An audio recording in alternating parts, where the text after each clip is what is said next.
ওং নম ভগৱতে বাসুদেৱায়। আজি হৈছে জেঠ মাহৰ 14 তাৰিখ আৰু ইংৰাজী 2024 চনৰ মে' মাহৰ 28 তাৰিখ মঙ্গলবাৰ।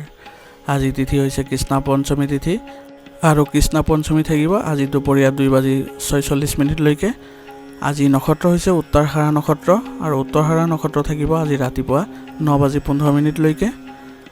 আজি জন্ম হোৱা জাতকৰ ৰাশি হৈছে মকৰ ৰাশি, ক্ষুদ্ৰবৰ্ণ মতান্তৰে বৈশ্যবৰ্ণ নৰগণ। মৰণত আজি ত্ৰিপদ দোষ থাকিব পুৱা 9:15 পৰ্যন্ত, তাৰপিছত একপদ দোষ আৰম্ভ হ'ব। আজিৰ দিনটোৰ শুভ সময় হৈছে পুৱা 7:17 পৰা 9:05 লৈকে, আকৌ 11:47 পৰা 3:23 লৈকে।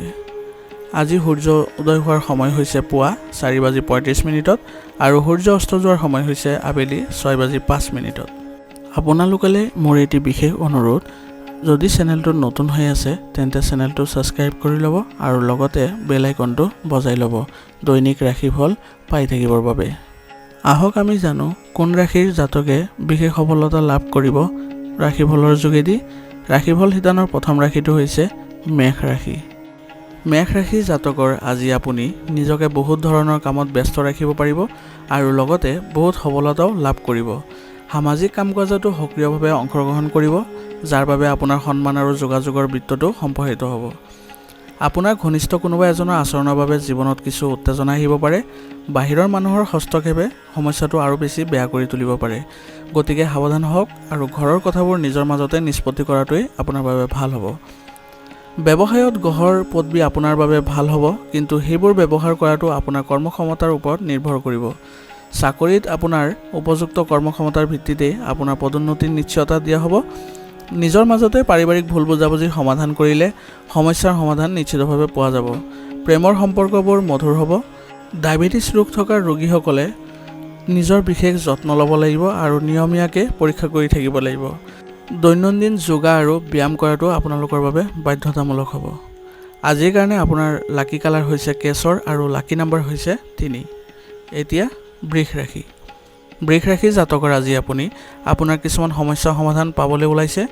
নিজৰ পৰিকল্পনা কাৰ্যকৰী কৰাৰ বাবেও সময় অনুকূল, গতিকে চেষ্টা কৰি যাওক। কিছু গুৰুত্বপূৰ্ণ সাফল্য লাভ কৰিলে যুৱক যুৱতীসকলৰ আত্মবিশ্বাস বাঢ়িব। মনত ৰাখিব যে আপোনাৰ আৱেগ আৰু উদাৰতাৰ অপব্যৱহাৰো হ'ব পাৰে। আৰ্থিকভাৱেও কিছু জটিলতা আৰু সমস্যাৰ সৃষ্টি হ'ব। কাৰোবাৰ লগত যোগাযোগ স্থাপন কৰাৰ সময়ত সাৱধান হোৱাটো অতি প্ৰয়োজনীয়। ব্যৱসায়িক কৰ্ম ব্যৱস্থাত পৰিৱৰ্তন আনিলে উপযুক্ত ব্যৱস্থা হ'ব। ইতিবাচক ফলাফলো ওলাই আহিব। ভূমি আৰু যান বাহনৰ সৈতে জড়িত ব্যৱসায়িক কাম কাজৰ উন্নতি হ'ব। চাকৰিটোত লক্ষ্য আৰু উদ্দেশ্য পূৰণৰ বাবে হেঁচা পৰিব পাৰে। পৰিয়ালৰ সদস্যৰ মাজত আন্তৰিক সম্প্ৰীতি থাকিব আৰু পাৰস্পৰিক সম্পৰ্কতো ঘনিষ্ঠতা বৃদ্ধি পাব। প্ৰেমৰ সম্পৰ্কতো মধুৰতা থাকিব। পৰিৱৰ্তিত পৰিৱেশৰ প্ৰতি অসাৱধান নহ'ব আৰু নিজৰ সম্পূৰ্ণ যত্ন লোৱাৰ চেষ্টা কৰিব। কাহ আৰু চৰ্দিৰ দৰে সমস্যা বাঢ়িব পাৰে, গতিকে আয়ুৰ্বেদিক বস্তু বেছিকৈ সেৱন কৰক। আজিৰ কাৰণে আপোনাৰ লাকি কালাৰ হৈছে বেঙুনীয়া আৰু লাকি নাম্বাৰ হৈছে 1। এতিয়া মিথুন ৰাশি। মিথুন ৰাশি জাতকৰ আজি গ্ৰহৰ অৱস্থান অনুকূল হৈ আছে। এজন বিশেষ ব্যক্তিৰ পৰা সমৰ্থন পোৱাৰ পিছত আপুনি আৱেগিকভাৱে শক্তিশালী অনুভৱ কৰিব। যুৱক যুৱতীসকলে নিজৰ কঠোৰ পৰিশ্ৰম আৰু সামৰ্থ্যৰে লক্ষ্যত উপনীত হোৱাত সফল হ'ব। যদি মানসিক চাপ বা বাধাৰ দৰে পৰিস্থিতি হয় তেন্তে নিশ্চিতভাৱে কিছু সময় নিসংগতাত কটাব। আপুনি সমাধান লাভ কৰিব। আপোনাৰ ঘনিষ্ঠ কোনোবা এজনৰ লগত জড়িত কোনোবা অপ্ৰীতিকৰ ঘটনা ঘটিলে মনটো হতাশ হ'ব পাৰে। শিশুৰ লগতো কিছু সময় কটালে ভাল হ'ব। কৰ্মক্ষেত্ৰৰ পৰিস্থিতি এতিয়াৰ বাবে একেই থাকিব। এই সময়ত কঠোৰ পৰিশ্ৰম কৰি কম ফলাফল পোৱাৰ পৰিস্থিতিৰ সৃষ্টি হৈছে। বিত্ত সম্পৰ্কীয় কামত অতি সাৱধান হোৱাৰ প্ৰয়োজন আছে। সম্পত্তিৰ লগত জড়িত ভাল চুক্তি থাকিব পাৰে। নিয়োজিত লোকে নিজৰ কামৰ ভাল ফলাফল লাভ কৰিব। স্বামী স্ত্ৰীয়ে পাৰস্পৰিক সম্পত্তিৰ জৰিয়তে যিকোনো ঘৰুৱা সমস্যা সমাধান কৰিব পাৰিব। প্ৰেমৰ সম্পৰ্কতো ইজনে সিজনৰ অনুভৱক সন্মান কৰিব। মানসিক চাপৰ দৰে পৰিস্থিতিৰ পৰা নিজকে ৰক্ষা কৰি চলক। ইতিবাচক হৈ থাকক আৰু যোগাসন আৰু ধ্যান কৰক। আজিৰ কাৰণে আপোনাৰ লাকি কালাৰ হৈছে কেশৰ আৰু লাকি নাম্বাৰ হৈছে 7। এতিয়া কৰ্কট ৰাশি। কৰ্কট ৰাশি জাতকৰ আজি মনোৰঞ্জন সম্পৰ্কীয় কামতো কিছু সময় কটালে আপোনাৰ বাবে ভাল হ'ব। ইয়াৰ দ্বাৰা মানসিক আৰু শাৰীৰিক শক্তি বজাই ৰাখিব পাৰিব। কিছুদিনৰ পৰা যিবোৰ দীৰ্ঘম্যাদী পৰিকল্পনা ৰচনা হৈ আহিছে সেইবোৰ সাধনৰ সময় আহি পৰিছে। ঘৰৰ জ্যেষ্ঠ লোকৰ অনুভৱ আৰু আদেশক আওকাণ নকৰিব। তেওঁলোকৰ সান্নিধ্যত আপুনি নিৰাপদ আৰু শিথিলতা অনুভৱ কৰিব। ছাত্ৰ ছাত্ৰীসকলেও পঢ়া শুনাত অধিক মনোনিৱেশ কৰিব লাগিব। ব্যৱসায়ত উৎপাদন ক্ষমতা বৃদ্ধি পাব।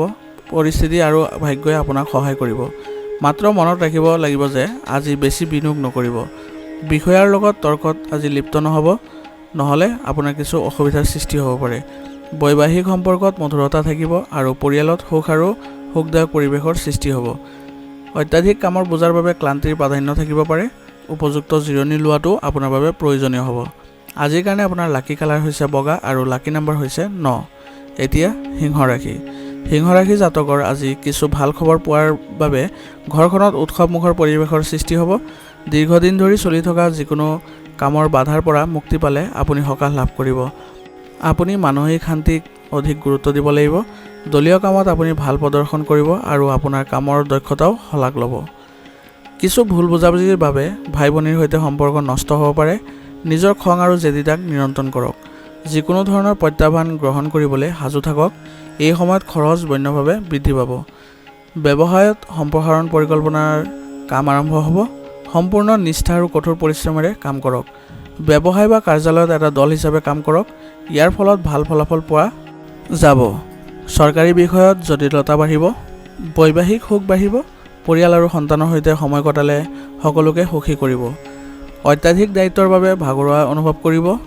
নিসংগতা আৰু ব্যায়াম ইত্যাদিৰ বাবে কিছু সময় নিশ্চিতভাৱে ৰাখক। আজিৰ কাৰণে আপোনাৰ লাকি কালাৰ হৈছে হালধীয়া আৰু লাকি নাম্বাৰ হৈছে 3। এতিয়া কন্যা ৰাশি। কন্যা ৰাশিৰ জাতকৰ আজি আপোনাৰ সন্তানৰ হাঁহিৰ লগত জড়িত কিছু ভাল খবৰ পোৱাৰ বাবে পৰিয়ালত সুখৰ পৰিৱেশৰ সৃষ্টি হ'ব। যিকোনো ধৰ্মীয় অনুষ্ঠানতো আপুনি যোগদান কৰাৰ সম্ভাৱনা আছে। যদি আপুনি আপোনাৰ ঘৰৰ বাবে যিকোনো মূল্যৱান বস্তু ক্ৰয় কৰিবলৈ ঋণ ল'ব বিচাৰিছে, তেন্তে এই ধাৰণাটো আপোনাৰ বাবে উপযুক্ত নহ'ব। ব্যক্তিগত কথা কাৰোৰ লগত শ্বেয়াৰ নকৰিব, কাৰণ এনে কৰিলে আপুনি হয়তো প্ৰতাৰিত হ'ব পাৰে। যান বাহনৰ ৰক্ষণাবেক্ষণৰ লগত জড়িত বিশদ ব্যয়ৰ সম্ভাৱনা আছে। এই সময়ত যিকোনো ধৰণৰ ৰিস্ক লোৱাটো আপোনাক বিপদত পেলাব পাৰে। কৰ্মক্ষেত্ৰত আপোনাৰ উপস্থিতি বাধ্যতামূলক কৰক আৰু সকলো কাম আপোনাৰ তত্ত্বাৱধানত সম্পন্ন কৰক। অলপ অসাৱধানতাই সমস্যাৰ সৃষ্টি কৰিব পাৰে আৰু অনুসন্ধানো হ'ব পাৰে। নিয়োজিত লোকসকলেও আজি নিজৰ কামৰ প্ৰতি যথেষ্ট গুৰুত্ব দিয়াৰ প্ৰয়োজন আছে। শান্তি বিচাৰিবলৈ পৰিয়ালৰ সদস্যৰ সৈতে নিজৰ পচন্দ অনুসৰি মনোৰঞ্জন বা কাম কাজত কিছু সময় কটাওক। নিজৰ অসাৱধানতাৰ বাবে কিছুমান পুৰণি ৰোগ পুনৰ উত্থান হ'ব পাৰে। সময়মতে ঔষধ খাই থাকিব। আজিৰ কাৰণে আপোনাৰ লাকি কালাৰ হৈছে আকাশী নীলা আৰু লাকি নাম্বাৰ হৈছে 2। এতিয়া তুলা ৰাশি। তুলা ৰাশিৰ জাতকৰ আজি পৰিয়ালৰ কোনো সদস্যৰ সৈতে বিবাহ সম্পৰ্কীয় সঠিক সম্পৰ্ক থাকিব পাৰে। যিকোনো ধৰ্মীয় যাত্ৰাৰ সৈতে জড়িত পৰিকল্পনাও কৰিব পাৰে। কোনোবা গুৰুত্বপূৰ্ণ বা ৰাজনৈতিক ব্যক্তিৰ সৈতে বৈঠক হ'ব, যিটো অতি লাভজনক বুলি প্ৰমাণিত হ'ব। শহুৰেকৰ লগত সম্পৰ্ক উন্নত কৰিব চেষ্টা কৰক। ইয়াৰ ফলত পাৰস্পৰিক সম্পৰ্ক সুদৃঢ় হ'ব। এই সময়ত কাকো ধন ধাৰে নিদিব আৰু কোনো প্ৰতিশ্ৰুতিও নিদিব, কাৰণ ঘূৰি অহাৰ কোনো আশা নাই। ব্যৱসায়িক কাম কাজ সংগঠিত হৈ থাকিব। বাকী থকা বা ঋণৰ ধন লাভ কৰাত আপুনি সফল হ'ব, কিন্তু আপোনাৰ ব্যৱসায়িক পৰিকল্পনা গোপনে ৰাখক। কোনোবাই অপব্যৱহাৰ কৰিব পাৰে। আমদানি ৰপ্তানি সম্পৰ্কীয় কাম কাজ এতিয়াৰ বাবে বন্ধ হৈ থাকিব। ঘৰৰ ব্যৱস্থা সন্দৰ্ভত স্বামী স্ত্ৰীৰ মাজত কিছু তৰ্ক হ'ব পাৰে। প্ৰেমৰ সম্পৰ্ক মধুৰ আৰু মৰ্যাদাপূৰ্ণ হৈ থাকিব। সামৰ্থ্যৰ বাহিৰত কাম নকৰিব। চাৰ্ভাইকেল আৰু পেশীৰ বিষয়ে অসুবিধাজনক পৰিস্থিতি কৰিব পাৰে। আয়ুৰ্বেদিক চিকিৎসা গ্ৰহণ কৰক। আজিৰ কাৰণে আপোনাৰ লাকি কালাৰ হৈছে কেশৰ আৰু লাকি নাম্বাৰ হৈছে 3। এতিয়া বৃশ্চিক ৰাশি। বৃশ্চিক ৰাশিৰ জাতকৰ আজি কিছু সমস্যাৰ সৃষ্টি হ'ব, কিন্তু আপোনাৰ সামৰ্থ্য আৰু ব্যৱহাৰিক চিন্তাৰে সমাধান বিচাৰি পাব। প্ৰগতিৰ বাবে নিজৰ স্বভাৱত কিছু স্বাৰ্থপৰতা অনাটো আপোনাৰ বাবে প্ৰয়োজনীয় হ'ব। বিশেষকৈ মহিলাসকলৰ বাবে আজি এক অতি অনুকূল দিন হ'ব। ধৈৰ্য আৰু চিন্তাত স্থিৰতা বজাই ৰাখক। নিজৰ সামৰ্থ্যতকৈ বেছি আশা কৰাটো উপযুক্ত নহয়। অসাৰ বিতৰ্কত সময় নষ্ট নকৰিব। আনৰ বিষয়ত হস্তক্ষেপ বা জড়িত নহ'ব। ধৈৰ্য আৰু সংযমেৰে সময়বোৰ কটাব লাগিব। পৰিৱৰ্তিত পৰিৱেশত ব্যৱসায়িক নীতিটো পৰিৱৰ্তন আনিব লাগিব। যিকোনো নতুন পদ্ধতি বা প্ৰযুক্তি ব্যৱহাৰ কৰাৰ আগতে ইয়াৰ বিষয়ে সঠিক তথ্য নিশ্চিতভাৱে লাভ কৰক। আপোনাৰ কৰ্মচাৰী আৰু সহকৰ্মীৰ সৈতে সঠিক সমন্বয় বজাই ৰাখক। অত্যাধিক ব্যস্ততাৰ বাবে স্বামী স্ত্ৰীয়ে ইজনে সিজনৰ লগত বেছি সময় কটাব নোৱাৰিব, কিন্তু ঘৰৰ পৰিৱেশ সঠিক আৰু শৃংখলাবদ্ধ হৈ থাকিব। সুষম খাদ্য আৰু দৈনন্দিন ৰুটিন বজাই ৰাখিলে আপোনাৰ বিভিন্ন স্বাস্থ্যজনিত সমস্যাৰ পৰা সকাহ পাব। আজিৰ কাৰণে আপোনাৰ লাকি কালাৰ হৈছে সেউজীয়া আৰু লাকি নাম্বাৰ হৈছে 6। এতিয়া ধনুৰাশি ধনুৰাশি জাতকৰ আজি গ্ৰহৰ পৰিৱেশন অতি প্ৰভাৱশালী হৈ আছে। পৰিয়ালৰ এজন সদস্যৰ সাফল্যৰ বাবে ঘৰখনত সুখৰ পৰিৱেশৰ সৃষ্টি হ'ব। শ্বেয়াৰ আৰু ষ্টক মাৰ্কেটত আপুনি যুক্তিসংগত সফলতা লাভ কৰাৰ সম্ভাৱনা আছে। ঘৰৰ বাবে কিছুমান মূল্যৱান বস্তু ক্ৰয় কৰিব পাৰিব। অসুস্থতাৰ বাবে কিছু কাম আধৰুৱা হৈ থাকিব পাৰে। কোনো ধৰণৰ মানসিক চাপে আপোনাৰ ওপৰত আধিপত্য বিস্তাৰ কৰিবলৈ নিদিব।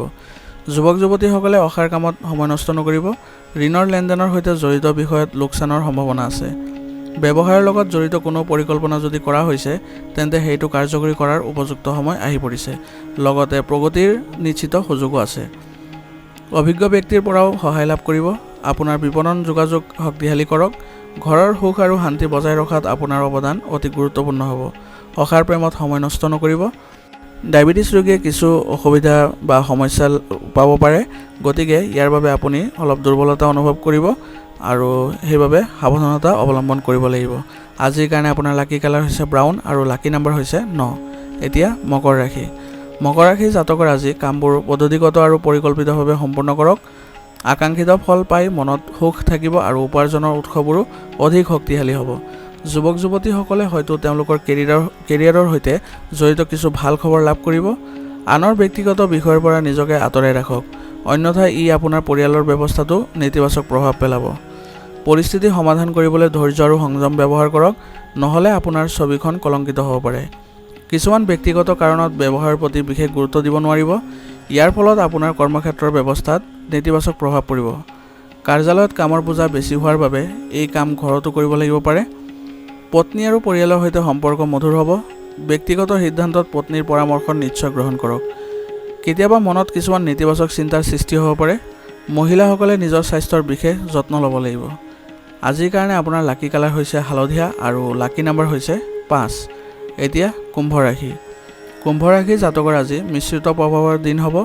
ধৰ্মীয় আৰু আধ্যাত্মিক কামত কিছু সময় কটাওক। মানসিক চাপৰ পৰা সকাহ লাভ কৰিব। বৰ্তমানৰ কাম কাজত ভালদৰে মনোনিৱেশ কৰিব পাৰিব। আয়ৰ নতুন উৎসৰো সৃষ্টি হ'ব। কেতিয়াবা নিজৰ বিষয়ে বেছি চিন্তা কৰি স্বাৰ্থপৰ অনুভৱ কৰিলে কিছুমান সম্পৰ্কত দূৰত্বৰ সৃষ্টি হ'ব পাৰে। এই গুণবোৰ যদি আপুনি ইতিবাচকভাৱে ব্যৱহাৰ কৰে তেন্তে আপুনি ভাল ফলাফল লাভ কৰিব। প্ৰতিযোগিতাৰ প্ৰস্তুতিৰ বাবে যুৱক যুৱতীসকলে অধিক কষ্ট কৰিব লাগিব। উৎপাদনৰ লগতে বিপণনৰ প্ৰতিও গুৰুত্ব দিয়াটো গুৰুত্বপূৰ্ণ হ'ব। ব্যৱসায় সম্পৰ্কীয় যিকোনো সিদ্ধান্ত লোৱাৰ সময়ত বিচক্ষণতা আৰু দূৰদৰ্শিতা ব্যৱহাৰ কৰক। কাৰ্যালয়ত কৰ্ম ব্যৱস্থাত কৰা পৰিৱৰ্তনে ইতিবাচক পৰিৱেশৰ সৃষ্টি কৰিব। পৰিয়ালৰ সদস্যৰ মাজত উপযুক্ত সম্প্ৰীতি আৰু মৰম থাকিব। বন্ধু বান্ধৱীৰ সৈতে মনোৰঞ্জন সম্পৰ্কীয় অনুষ্ঠানো কৰিব পাৰিব। স্বাস্থ্য আজি ভালেই থাকিব। অলসতা আৰু ক্লান্তিৰ দৰে অৱস্থাই প্ৰাধান্য পাব পাৰে। আজি আপুনি ইতিবাচক হৈ থাকক, লগতে আয়ুৰ্বেদিক বস্তু বেছিকৈ সেৱন কৰক। আজিৰ কাৰণে আপোনাৰ লাকি কালাৰ হৈছে কমলা আৰু লাকি নম্বৰ হৈছে 2। এতিয়া মীন ৰাশি মীন ৰাশি জাতকৰ আজি গ্ৰহৰ অৱস্থান অনুকূল হৈ আছে। আপোনাৰ বুদ্ধিমত্তা আৰু সামৰ্থ্যৰে গুৰুত্বপূৰ্ণ কামবোৰ সহজে সম্পূৰ্ণ কৰিব পাৰিব। লগতে আত্মীয়ৰ লগত জড়িত কিছু বিবাদ সমাধান কৰিলে সম্পৰ্কত পুনৰ মধুৰতা আহিব আৰু আপোনাৰ মনত চলি থকা দ্বিধাদ্বন্দ্ববোৰ গুচি যাব। কেতিয়াবা আপোনাৰ কিবা এটাৰ ওপৰত জোৰ দিলে সম্পৰ্কটো নষ্ট হ'ব পাৰে। সময় অনুযায়ী নিজৰ আচৰণত নমনীয়তা অনাটো গুৰুত্বপূৰ্ণ হ'ব। কোনো আত্মীয়ৰ আৰ্থিক অৱস্থা সমাধানত আপুনি অৰিহণা যোগাব, যাৰ বাবে আপোনাৰ কিছুমান গুৰুত্বপূৰ্ণ কাম বন্ধ হৈ যাব পাৰে। ব্যৱসায়িক কামত কৰা কঠোৰ পৰিশ্ৰমৰ ফলত ইতিবাচক ফল পাব। পৰিয়ালৰ জ্যেষ্ঠ সদস্যসকলৰ সহায় আৰু পৰামৰ্শই আপোনাৰ কামত সহায় কৰিব। নতুন পৰিকল্পনা কৰিবলৈ সময় সঠিক নহয়, কেৱল বৰ্তমানৰ কাম কাজৰ ওপৰত গুৰুত্ব দিয়ক। আপোনাৰ ব্যক্তিগত মানসিক চাপে পৰিয়াল ব্যৱস্থাত আধিপত্য বিস্তাৰ কৰিবলৈ নিদিব। আপোনাৰ জীৱনসংগী আৰু সন্তানৰ সৈতেও কিছু সময় নিশ্চয়কৈ কটাওক। পেটৰ বিষ আৰু মূৰৰ বিষৰ দৰে সমস্যা আজি হ'ব পাৰে। বৰ্তমানৰ বতৰৰ পৰা নিজকে ৰক্ষা কৰি চলক আৰু খাদ্যাভ্যাস সংগঠিত কৰি ৰাখক। আজিৰ কাৰণে আপোনাৰ লাকি কালাৰ হৈছে বাদামী আৰু লাকি নম্বৰ হৈছে 7। আজিৰ ৰাশি ফলিতান ইয়াতে সমাপ্ত হৈছে। আপোনালোকক বহুত বহুত ধন্যবাদ। লগতে যদি ভিডিঅ'টো ভাল লাগিছে তেন্তে লাইক কৰিবলৈ নাপাহৰিব।